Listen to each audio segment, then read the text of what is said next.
Hey, what's up, beautiful people? Welcome to my channel. My name is Francesca Bleckner, Mind Body Alchemist, and I support soul-led leaders and entrepreneurs in nervous system mastery and body-based wisdom to bring their soul medicine and their gifts out into the world through embodiment and not burnout. In this series that I have created, Nervous System Mastery and Hyperindependence, I'm going to be dropping weekly videos on the patterns of hyperindependence and how it influences health, how it may show up in business, particularly in entrepreneurship and with high performers, and also the somatic patterns that show up in hyperindependence. So in today's video, I am talking about nervous system mastery and hyperindependence and the influence on the nervous system. So you might recognize hyperindependence in yourself. For example, if you find it hard to receive support, you find it hard to ask for help, you often want to take control of everything that you're doing, and particularly if you are a entrepreneur, a leader, or run your own business, you might find it difficult to delegate tasks, or you just get on with doing everything yourself because then you stay in control. So these are typical patterns, and also extreme self-reliance. You learn to rely on yourself, perhaps find it hard to trust other people. So just notice if you recognize that pattern in yourself. You might handle crisis well, but struggle with softness. And you probably are high functioning, but privately exhausted as well. And so hyperindependence is a pattern that the nervous system learned to adapt to that. It's not your personality, but it is a pattern that your nervous system adapted to as a way to keep you safe. It was a survival strategy. It's a form of self-protection in a way. Sometimes it's easier to get on and do everything yourself rather than allow support to come in or for anybody to help you, especially if you learn early on, perhaps in your life, that there was no emotional safety, that you had to become very self-reliant and you show up as always the strong one who's got it all together. And so I want to speak a little bit about how that shows up in the nervous system. So the nervous system is an ever-changing landscape. It isn't actually ever, completely fixed, but there tends to be a dominance that shows up. So you have your pathway of the sympathetic mobilization, and we need actually a little bit of stress to move and get things done and, take action. The problem is when your foot is always on the gas, let's say, when you're constantly in that elevated activation, that mobilization. Then you have the parasympathetic, which is the rest, heal, digest. And you also have parasympathetic immobilization, which is a freeze pattern. And that's where the life force is suppressed and energy becomes very low and depressed. So hyperindependence falls more into overdrive, the sympathetic mobilization. So the mobilization of energy, the release of stress hormones, cortisol, adrenaline, noradrenaline. People in patterns of hyperindependence, they tend to be the energy of very go, go, go, doing. They're constantly in that elevation and have that stress running in the background. And that comes at a cost when it's chronically elevated, when it's there for a chronic period of time. And so the body is wired for preparedness, it's wired for action. And now action without rest leads to burnout, because you cannot constantly have your foot on the gas pedal without braking. We need the balance of the yang and the yin, the doing and the being as well.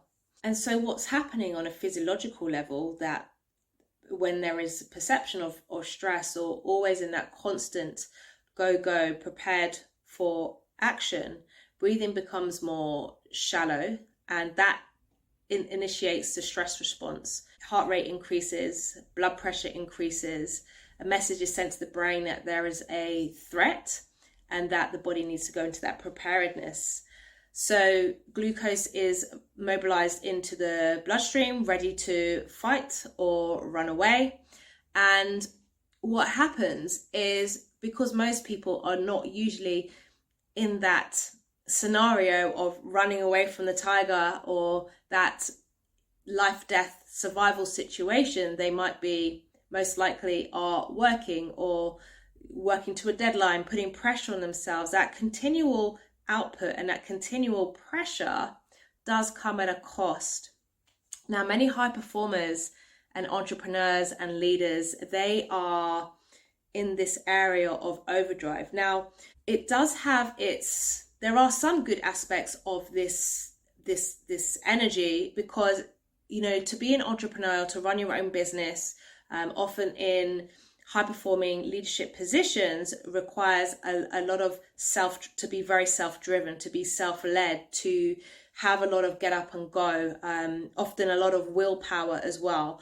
And that works to a point in running your own business, but at some point it's not sustainable, which leads to burnout. And I have another video coming out about that in this series, which you will find a little bit further down the list.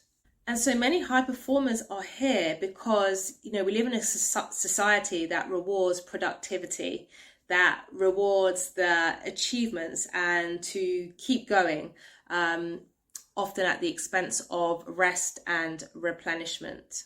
So it's really important to start recognizing, like, where am I abandoning rest in myself? And it starts to become an identity. Society praises that pattern. So it's really important to start reflecting on, where am I actually always showing up as the strong one? Where am I not allowing myself to soften? Where am I feeling guilty to have rest? And it's interesting because this pattern is often invisible. So a lot of the high performers that I've worked with don't realize they're actually burnt out, because they have been running on adrenaline and cortisol and probably caffeine for a long time. So just notice if you recognize that pattern. And caffeine is really adding fuel to the fire. It continues to put the nervous system in a lot of stress for somebody who's already in that overdrive and that fight and flight, especially for women, where we need to look at really supporting our hormonal health. So this pattern often goes unnoticed. It can be invisible because it appears that it's strong. It appears that, you know, it's successful. But again, often underneath that, the person may be feeling isolated and lonely, emotional disconnect, and that they can't switch off is often a big one as well. I hope you enjoy the series, and please do go through the other videos where I talk about health, burnout, the somatic patterns, and how this pattern shows up in the body. And if you haven't already, I recommend you take my nervous system archetype quiz. I will put it in the link in the description. Go ahead and take that, and it will give you the archetype, the predominant archetype that is showing up, and it will give you some really personalized insights into how you can support your nervous system, particularly when it comes to your health, business, and leadership.